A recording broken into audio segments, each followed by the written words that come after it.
Halo Sobat Nime, dalam kesempatan kali ini kita lanjutkan lagi Martial God Asura. Langsung aja kita gaskan. Mereview sedikit dari part sebelumnya, Feng pun yang meminta kepada Little Visi untuk menangkap monster hijau tak diduga kalau ternyata Little Visi super duper OP. Dimana ia dapat dengan sangat mudah menangkap monster hijau pemakan manusia. Setelah diselidiki ternyata monster hijau itu adalah jelmaan dari gadis montok yang pernah di-EW Feng di part ke-30. Jika kalian lupa, kalian bisa ubek-ubek di playlist. Tapi di sini ternyata ada sesuatu yang berbeda. Kalau gadis montok yang bernama Yan Ryu itu sepertinya memiliki suatu kepribadian ganda. Lebih tepatnya di dalam tubuhnya ada dua jiwa yang mengendalikan. Di mana jiwa iblis atau jiwa jahat yang ada di dalam tubuh gadis montok itu berusaha keras untuk melahap dan juga mengkontrol penuh dari tubuh si gadis Ryu. Saat ini Ryu pun berusaha keras untuk tidak menyakiti Feng yang ada di hadapannya saat ini. Ia meminta kepada Feng untuk segera pergi, tapi karena kesadaran Ryu tidak sepenuhnya dapat ia kendalikan, di sini tubuhnya pun kembali berubah menjadi sosok monster hijau. Tapi tiba-tiba saja duar, terjadilah suatu ledakan tepat di hadapan mereka.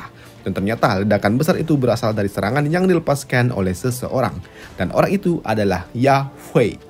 Yao Fei yang telah menemukan tempat persembunyian Feng, di sini ia pun menyiapkan suatu serangan dahsyat di tangannya untuk segera menyegel dan juga mengeksekusi Feng yang ada di dalam sana. Tapi ketika Yan Fei ingin menghabisi Feng, ternyata ada seseorang yang berbicara untuk menghentikan tindakan dari Yan Fei. Dari atas sana orang itu pun berujar untuk menghentikan tindakan itu. Tak masalah jika Yan Fei ingin mengeksekusi monster hijau, tapi tidak untuk Chu Feng dan juga gadis kecil yang ada bersamanya saat ini. Dan ternyata orang itu adalah MILF montok ini dan juga muridnya, si gadis montok. Melihat ada seseorang yang berani mengganggu dirinya, di sini Yan Fei pun tidak terima. Lantas di sini Yan Fei pun memutuskan untuk menyerang ke arah MILF montok itu, tapi dengan sekali celing, Yan Fei pun langsung terpental. Di sini Yan Fei pun sangat kesal. Bagaimana bisa ada orang yang mencoba untuk menyerang dirinya yang merupakan putri dari sekte terkuat di wilayah timur. Tapi di sini MILF montok itu pun tidak peduli dengan latar belakang dari Yan Fei, apalagi harus takut. Bahkan MILF ini pun menantang Yan Fei.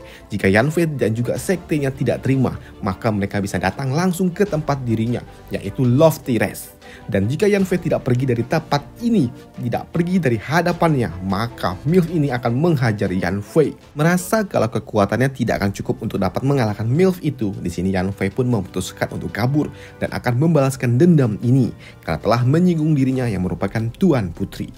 Di sini MILF itu pun yang super duper OP, ia dapat dengan sangat mudah mengsegel dan juga menahan monster hijau itu. Bahkan ia dapat merubah sosok monster hijau itu kembali ke dalam bentuk manusianya.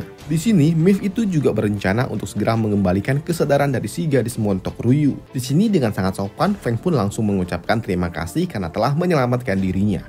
Tapi di sini Feng yang menggunakan nama samaran sebagai Wuking dan juga topeng ajaib ternyata tidak dapat menipu MILF ini. Ia tahu kalau bocah yang ada di hadapannya adalah Chu Feng dan juga menggunakan topeng ajaib. Dan hal itu pun dibenarkan oleh Feng. Di sini Feng pun mengatakan kalau ia telah berbohong kepada MILF itu, kalau dirinya adalah murid dari master yang bernama Huang Fu Hoi Yui.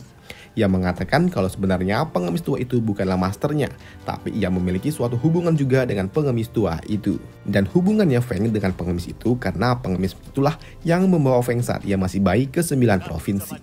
Setelah menjelaskan semua tentang apa yang terjadi dari awal hingga akhir, membuat MILF itu pun sakit kepala karena ia tidak tahu siapa leluhur dari Feng. Karena yang ia tahu kalau mantan tunangannya itu pergi ke Holy Land dengan membawa seluruh sekte dirinya. Tapi yang ada seluruh sektenya malah dimusnahkan. Dan pengemis itu juga mengatakan kepada dirinya untuk tidak pergi ke wilayah Holy Land dan jangan pernah mencoba untuk menyentuh tanah suci itu. Karena Feng merupakan anak yang ada di bawah pelindungan dari pengemis tua itu, sudah pasti di sini Feng juga akan berada di bawah pelindungan dari MILF ini untuk sementara waktu jika Feng masih berada di wilayah timur. Dan MILF ini juga meminta kepada Feng untuk beristirahatlah sejenak di tempat ini sebelum ia pergi melanjutkan perjalanannya untuk mencari informasi tentang orang tua dan juga leluhurnya. Sedangkan di tempat yang lain, kini Yan Fei pun mengadu kepada kakeknya. Ia mengadu kepada kakeknya kalau ada seorang MILF yang telah menyinggung dirinya. MILF montok yang berasal dari Lofty Rest, dan orang itu disebut sebagai Qiu Shui. Mendengar nama itu, kakek tua itu sepertinya tahu siapa MILF yang dimaksud oleh cucunya, yang merupakan anak suci dari sekte Burning Heaven yang pernah pindah ke Holy Land beberapa waktu lalu, yang merupakan seorang master yang sangat-sangat kuat. Tapi kakek tua ini pun tahu kalau orang-orang dari sekte Baring Heaven tidak pernah ada lagi sejak mereka pindah ke wilayah Holy Land. Dan sepertinya orang yang dimaksud oleh cucunya ini adalah seorang master biasa yang mengaku-ngaku sebagai Qiu Shui. Jadi kakek tua ini pun meminta kepada cucunya untuk tidak perlu khawatir ataupun takut. Mendengar reputasi MILF itu yang terlalu kuat membuat Yan Fei pun sedikit kircep, karena ternyata ia telah menyinggung seorang master yang sangat-sangat kuat jika memang MILF itu adalah Qiu Shu Fuyan. Namun tiba-tiba saja ada seorang pelayan yang datang. Ia datang melaporkan kalau ada suatu fenomena aneh di luar sana. Dan ternyata fenomena itu adalah fenomena langit terbelah. Sedangkan di tempat lain saat ini Little Visi pun pamitan kepada Feng karena ia pamit ingin pergi bermain ke tempat lain. Di sini Little Visi yang pernah diselamatkan oleh Feng beberapa waktu lalu, ia pun memberikan gelang kepada Feng. Little Visi juga meminta kepada Feng untuk menggunakan gelang itu. Setelah memberikan gelang merah itu, Little Visi pun pergi begitu saja meninggalkan Feng. Beberapa saat kemudian, ternyata saat ini di tempat sekte Immortal Archipelago dari balik fenomena langit terbelah muncullah suatu tangan raksasa. Tangan raksasa yang sangat misterius dan juga suatu ledakan api yang tidak tahu berasal dari mana. Dan ledakan api itu super besar yang membakar sebagian besar dari wilayah sekte Immortal Archipelago. Dan itu sangatlah mengerikan. Bahkan kakek dari Yan Fei pun juga merasakan kalau kekuatan yang dilepaskan di tempat ini terlalu kuat untuk dirinya.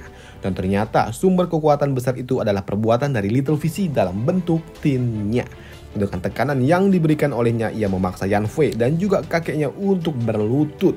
Dengan aura mengancam, Little Visi pun memperingatkan kepada seluruh sekte Immortal Archipelago untuk tidak menyentuh Wu King ataupun Feng. Jika mereka berani menyentuh Feng, maka bukan cuma sekte saja yang akan dimusnahkan, tapi seluruh manusia yang hidup di wilayah timur akan mati. Setelah memberikan peringatan keras itu, Little Visi langsung menghilang begitu saja. Dan ini sangat mencurigakan. Apakah Little Visi merupakan seorang master yang berasal dari Holy Land? Mencurigakan. Sedangkan di tempat lain saat ini Feng pun melihat fenomena yang mengerikan itu dari jauh. Ia melihat kekuatan yang sangat dahsyat meledak-ledak di ujung cakrawala. Dan sudah pasti fenomena itu dihasilkan oleh seorang master yang sangat kuat yang mampu membelah langit. Melihat sesuatu yang sepertinya akan sangat berbahaya, di sini MILF itu pun meminta kepada muridnya untuk membawa Feng menuju kota terdekat, kota Misty Peak. Sedangkan MILF ini sendiri akan melihat tentang apa yang terjadi di ujung sana. Dan setibanya Feng di kota Misty Peak, ia melihat ada seorang gadis yang sedang dikejar-kejar. Gadis itu terlihat cukup kumuh dengan penampilan seperti seorang gelandangan. Dan sayangnya gadis malang itu juga terus-terusan berlari dan ia membentur suatu susunan formasi. Bukan cuma tersandung, ia juga terkurung di dalam susunan formasi itu. Dan ternyata gadis itu dikejar-kejar oleh beberapa orang pemuda.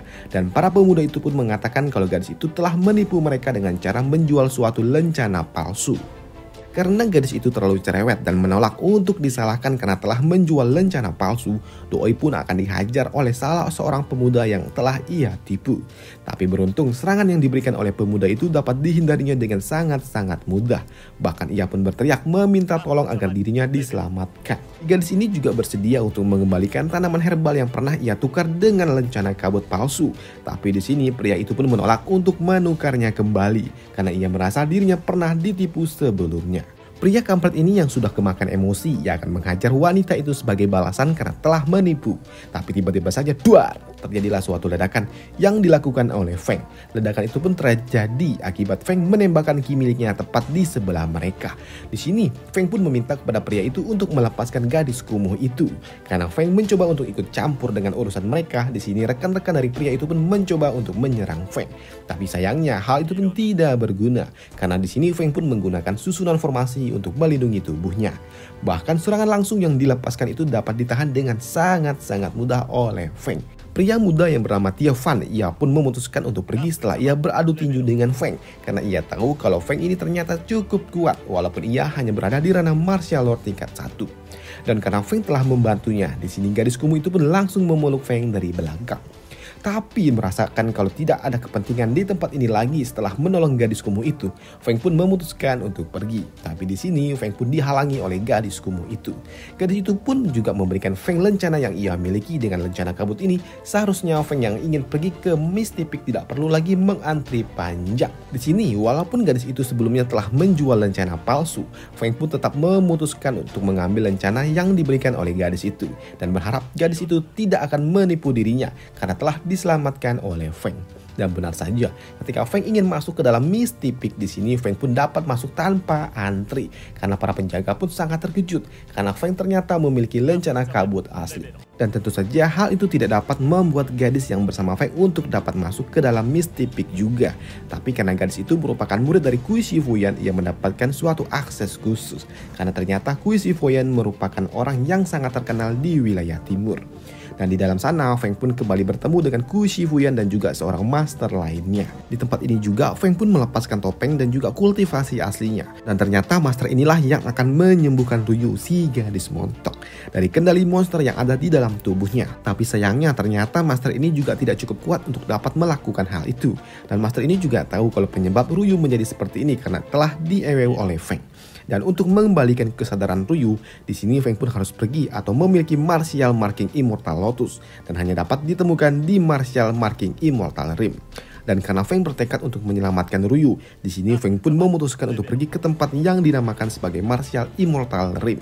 Keesokan harinya, Feng yang ada di dalam kamarnya, ia pun dihampiri oleh seorang pelayan.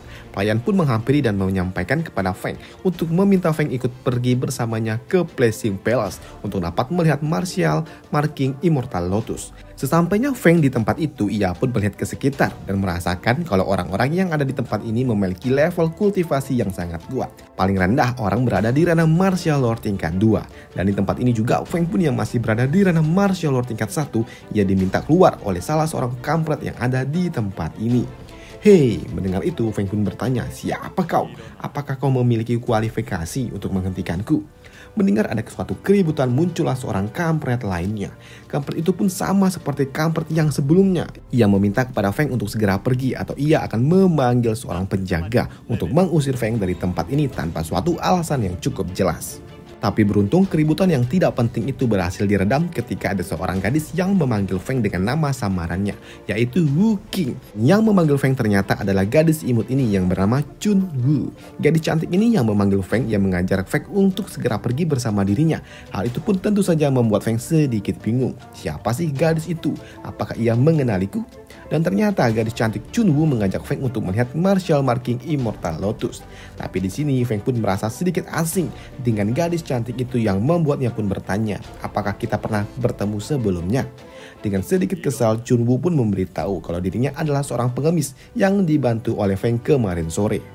Selain mengajak Feng untuk pergi melihat Martial Marking Immortal Lotus, di sini ia juga akan mengajak Feng untuk melihat ketiga saudara seniornya yang merupakan gadis-gadis ciwi. Waduh. Dan benar saja kini Chun Wu pun membawa Feng menemui senior-seniornya yang sedang nongki-nongki. Di sini Chun Wu juga memperkenalkan Feng kepada seniornya kalau bocah yang bersamanya ini adalah bocah yang mendapatkan lencana kabut dari master mereka. Dan ternyata Chun Wu ini disuruh oleh masternya untuk memberikan lencana kabut itu kepada Feng. Setelahnya para senior dari Chun Wu mereka pun memulai pertemuan mereka, di mana salah seorang gadis yang ada di tempat ini ia membentangkan suatu gulungan, di mana di dalam gulungan itu terukir lukisan 3 dimensi yang begitu indah. Lukisan ini bukanlah lukisan biasa, ternyata ada suatu berkah tersembunyi di dalam lukisan itu. Di dalam lukisan ini juga akan terukir beberapa pertanyaan, di mana jika mereka berhasil menjawabnya dengan benar, maka mereka akan mendapatkan suatu berkah. Tapi jika mereka gagal, mereka akan mendapatkan suatu nasib buruk. Dan di tempat ini ada bocah yang bernama Zhu. Ia dapat menebak jawaban dengan benar dari lukisan ini dan ia mendapatkan suatu berkah. Bocah bernama Zhu ini sepertinya memang cukup menarik karena ia berhasil menebak 2 kali dan itu benar semua. Tapi tidak untuk yang ketiga kalinya, karena saat ini ia dihentikan oleh Feng karena ada suatu perbedaan pendapat antara Feng dan juga bocah bernama Zhu itu. Di sini bocah bernama Zhu itu pun menebak kalau di dalam lukisan itu terdapat 4 buah menara, sedangkan Feng ia menebak ada 5 buah menara. Di sini Feng pun juga tidak bersikeras kalau tebakan dari bocah Zhu itu salah, ia hanya memperingatkannya saja. Namun salah seorang gadis yang ada di tempat ini yang ingin mendapatkan berkah itu, ia memilih untuk mendapatkan jawaban dari Zhu. Tapi ketika ia menulis 4, tiba-tiba saja cerot, spirit powernya pun langsung rusak. Karena tebakan dari bocah Zhu telah gagal, di sini Chun Wu pun akan menebak jumlah menara yang ada di dalam sana sesuai dengan jawaban yang diberikan oleh Feng. Dan itu berhasil membuat dirinya mendapatkan berkah. Dan untuk pertanyaan selanjutnya adalah jumlah gunung. Dan di sini Feng pun kembali menggunakan mata surgawinya dan ia menebak ada 3 buah gunung di tempat ini. Tapi di sini bocah Zhu pun memprovokasi untuk tidak percaya kepada Feng. Dan ternyata para ciwi-ciwi yang ada di tempat ini mereka juga tidak percaya dengan jawaban yang diberikan oleh Feng. Lantas di sini Feng lah sendiri yang akan menulis jawaban itu dan cling, Feng pun mendapatkan berkah dari lukisan itu.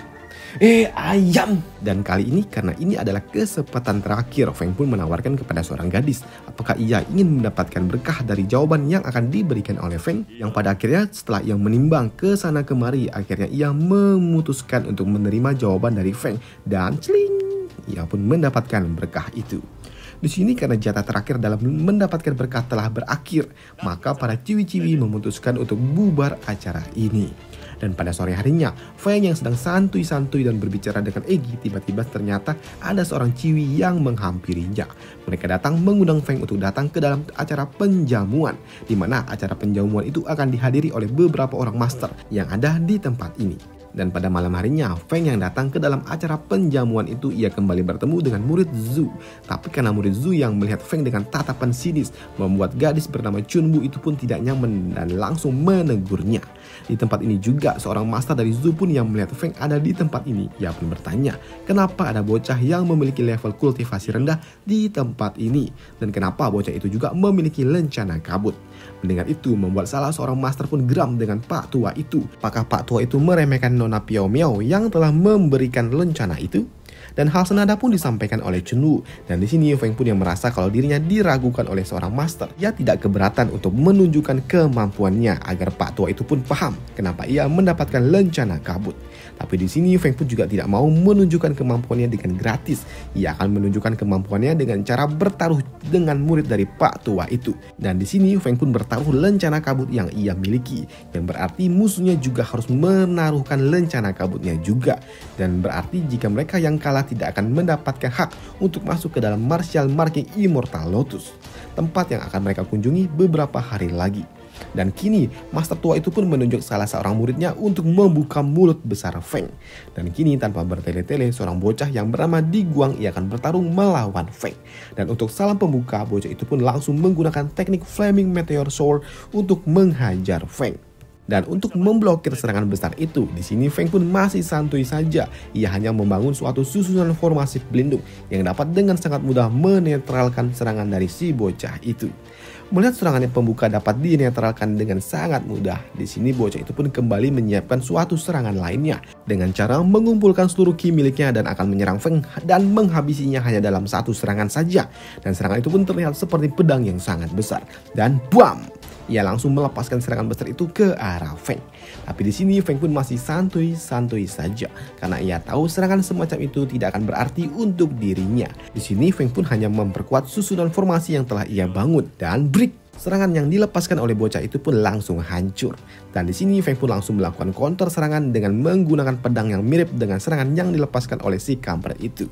Melihat serangan itu datang ke arah juniornya, di sini bocah bernama Zhu langsung dengan sangat cepat ia melakukan blocking.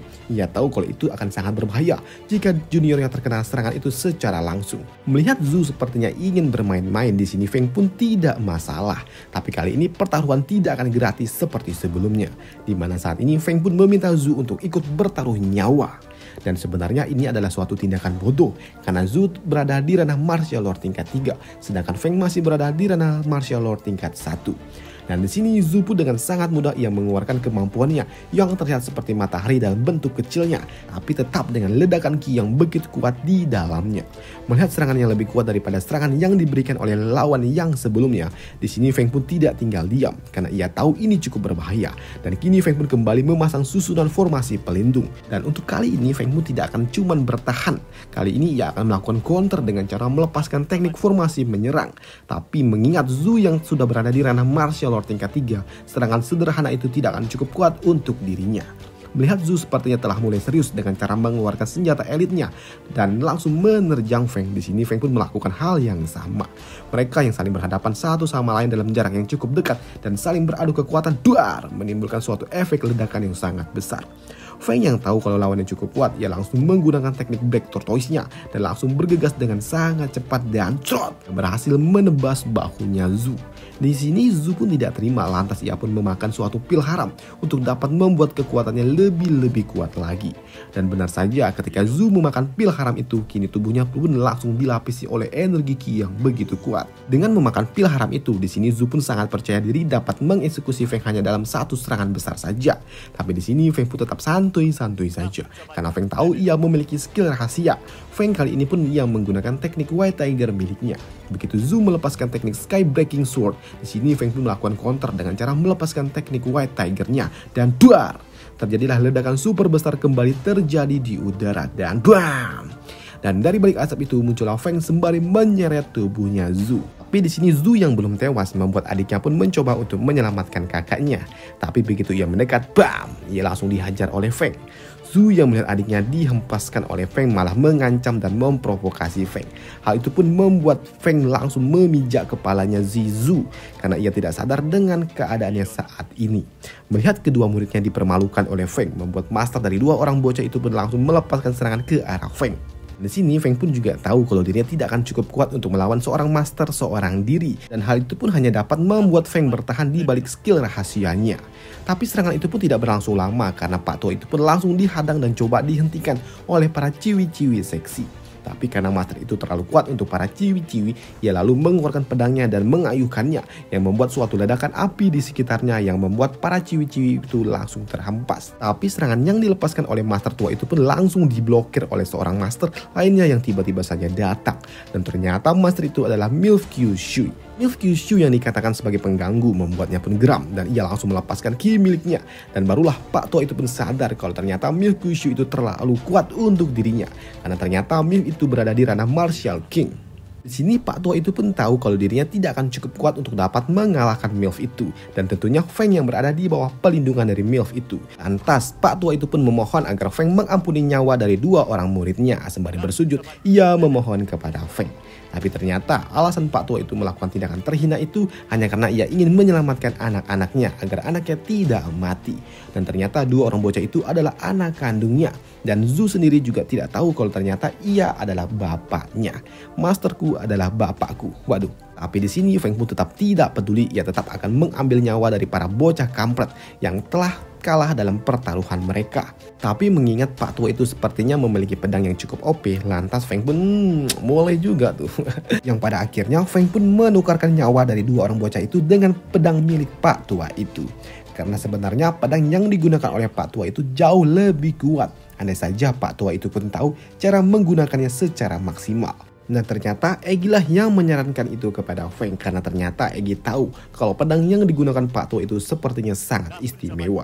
Dan setelah acara penjamuan ini, Feng akan masuk ke dalam dungeon dari Martial King Immortal Lotus dan akan bertarung dengan tuan muda dari sekte Immortal Archipelago. Tapi akan kita bahas di part selanjutnya ini. Dan sampai jumpa di video selanjutnya. Bye. Banyak kali gangguan sih.